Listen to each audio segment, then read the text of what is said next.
What's up? I'm going to show you how to mix drums by using the recently released Theatria song, Daddy Issues. We're gonna start. Well, that sounds about ready for the radio. That's the kick drum pre-samples. I'll get into samples later after we get through all the shells. Here's the snare. I hate the snare. Let me tell you about this snare. I was gonna quit again. I was gonna do it. I was gonna quit for real this time. No comebacksies. No quarter life crisis at 30. I'm gonna start recording again. No siree. I was going to throw in the towel because of this snare drum. I don't know how much of that was a joke. I'm gonna rein in our selection to these specific 4 bars. So it's just snare, snare, snare, snare, and let's lose our minds together, shall we?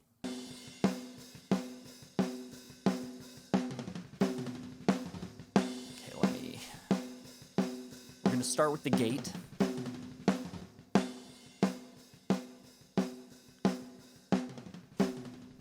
Cool. It sounds like a gently gated snare drum. I like to blend my gates in 50-50, which is -6 and -6 on your wet dry, if it's one of those 2 fader things, which the Reaper gate is. So here's what it sounds like, a hundo P wet. It's too much. It's too much. I like bleed in my snare tracks to some extent, so that's where we went with it. Now there's a lot wrong with this snare. I don't like it at all, and we tracked 14 songs in 2 days. So we were changing the tuning of the toms song by song. We were changing the tuning of the snare, if not the snare itself, song by song, different cymbal. Like it was a different kit for every song on the record that we're making. So whatever we happened upon with the Daddy Issues snare was an oopsie that slipped by me. And so now we're in fix-it mode. And these are the videos that I prefer to see on YouTube. You know, we're all idiots. We all get ourselves into these messes, and we turn to YouTube to ask the sacred tutorial overlords, how do I fix this dog I fucked? Well, I'm gonna show you. You don't even need to call a vet to fix this fucked dog. You can EQ it to death. So here's a before and after of the EQ move, and I'll explain what each one is doing.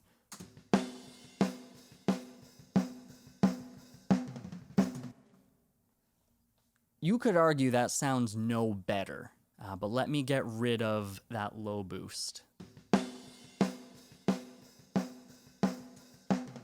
Makes a little more sense without the low boost. I'll explain the low boost later, but for now, let's just say I wasn't trying to make the snare sound good with this EQ monstrosity. I was trying to get rid of all the frequencies I hated, which was most of the snare, which is why it disappeared entirely when I flipped the EQ on. There's those 2 buzzy, annoying frequencies at 292 and 380 hertz.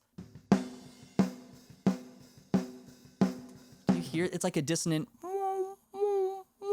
every time the snares hit. Ghastly, ungodly. Now let's put those cuts back in. There's no more dissonance in the snare. It's ringing out a pure tone. It's boring, but it's pure. Getting rid of some like hi-hat gunkies.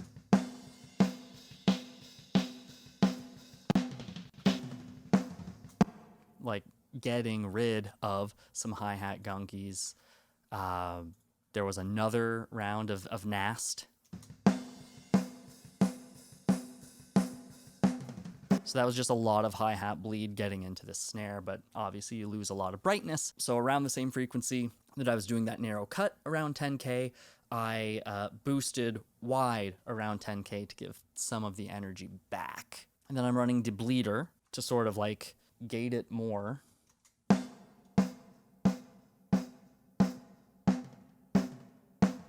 So there's still, you can hear the toms going in the background, and that's cool. That's what I like. I consider the toms getting into the snare sort of the life of the bleed, and the cymbals getting in to be the enemy. So with debleeder, I'm able to sort of pick and choose what's getting through. And then a light shone from heaven and said, EQ and compression. That almost rhymes, so you know it was wisdom. So here's that whole chain here. just putting in work. I'm driving it super hard on the Brit N. I'm adding a little more level into everything else with this little preamp guy, which I am then taking out at the end with a trimmer, boosting a ton of highs, boosting a ton of mids, scooping some lower mids, boosting a ton more lows because I hate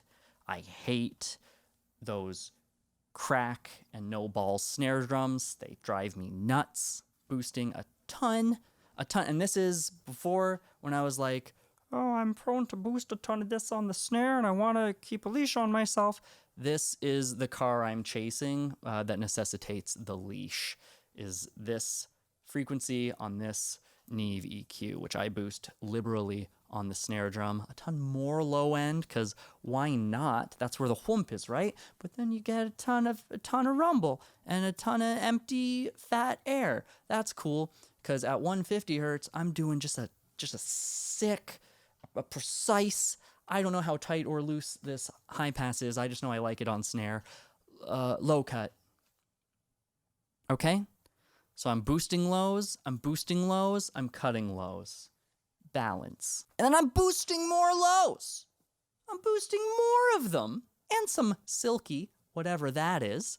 I think that's like a wide, high, sorry microphone, boost, compressing, blended in at 69%. Bro, all that ranting and raving is to say you can take your snare from this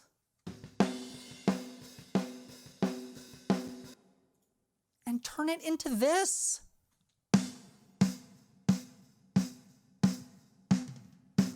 Doesn't that sound like wet, focused ass?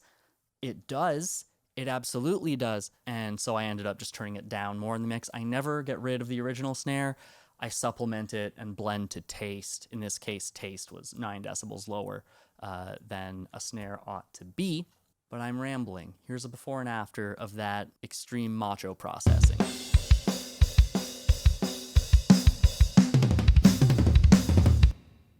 That's so much more. Oh God, there's an ad. What's up, TikTok? This is Todd. I've been asked if these things are real, so that's a condom. It says Theatria Daddy Issues on it. Theatria.net/merch skateboard to ride.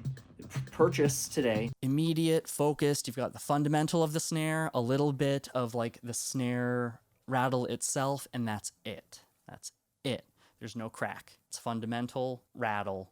It's awful. But what we're gonna do is add in a sample. So this is where the trimmer comes in. I'm gonna turn the snare down. I'm gonna bring the sample in, and you'll hear the crack in life and everything sort of come back. So.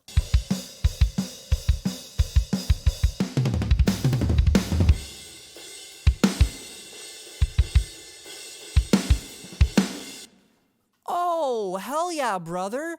Now let's mute the natural snare. And so this is just the sample. Big blast of air. It's a crack and a blast of air in the high end. What I had done to the original snare was to do a blast of low end air with the fundamental ringing through. This one is all the missing pieces from our natural snare drum. So if I solo this sample track by itself, it's boring, it's predictable, it's overprocessed, it's over the top. I don't particularly, it sounds huge, but like in a lame, like SSD way. And I love Slate products, but oh my God, the snare, there's the one that everyone uses. Stop using it. I digress. These two snares together. Okay, that's together. No real snare. Not a fan. No sample. Not a fan. Together again. Now it's doing something where you've got the consistency of that one-shot sample, and you've got the variance and tonality of the natural performance. From there, we're just getting up to more nonsense. We're doing a safety clipper because that's everywhere. Don't even, Just get it so that sometimes it catches, basically, is my philosophy on setting the clippers. I'm not making them work really hard. There's just a lot of them hanging out just in case I need them. Adding some body with the Air EQ Earth, adding a bunch of thickness and shimmer with Revival, and then 2 rounds of parallel compression. So I'm going to kill the compression and just show you what this is doing with the Earth and the Revival and I suppose the Clipper, but it's not really doing a lot.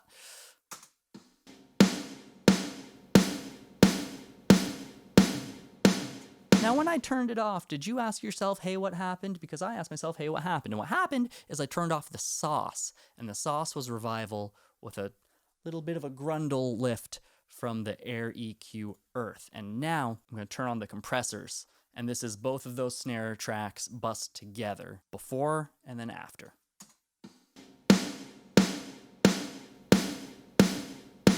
Just really, really, really bringing it forward, and then in full context.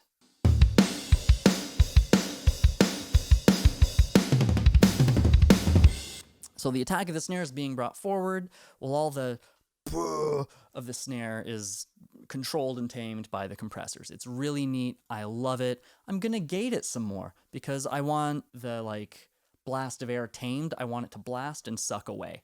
So I'm gating it and then blending that. I guess that would approximately be like a 70-30 dry blend, but it just brings the snare in that much more. Cool. Adding another clipper because you never know. I've got my reverb sends, but I wanted a little more space to the snare drum track itself. So I've got the Epic Verb with the 1989 plate setting. I don't know what else to call it but that is what I call it. Bring it down a bit. Things are getting a little out of hand. I'm going to use Gain, the Kilohertz plugin, to bring it down a little over 6 decibels. And this is our drum mix with a roughly mixed kick and a pretty mixed snare.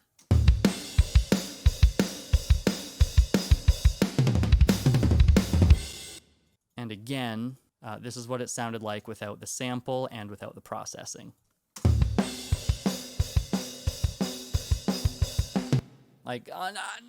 I'm upset with myself for letting the snare sound like that.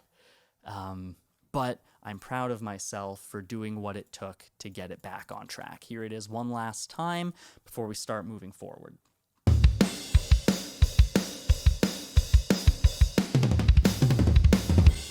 And then with a little bit of musical accompaniment to give you the full scope of kind of what's going on.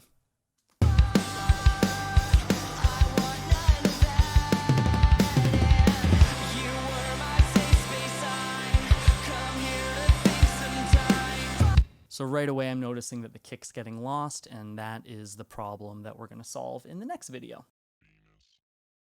Videos like this are made possible by my patrons over at patreon.com/Todd Barriage. If you want access to the samples that I've made myself, I obviously can't give away samples that I have purchased and used, but any samples that I have made and designed and recorded and all that myself.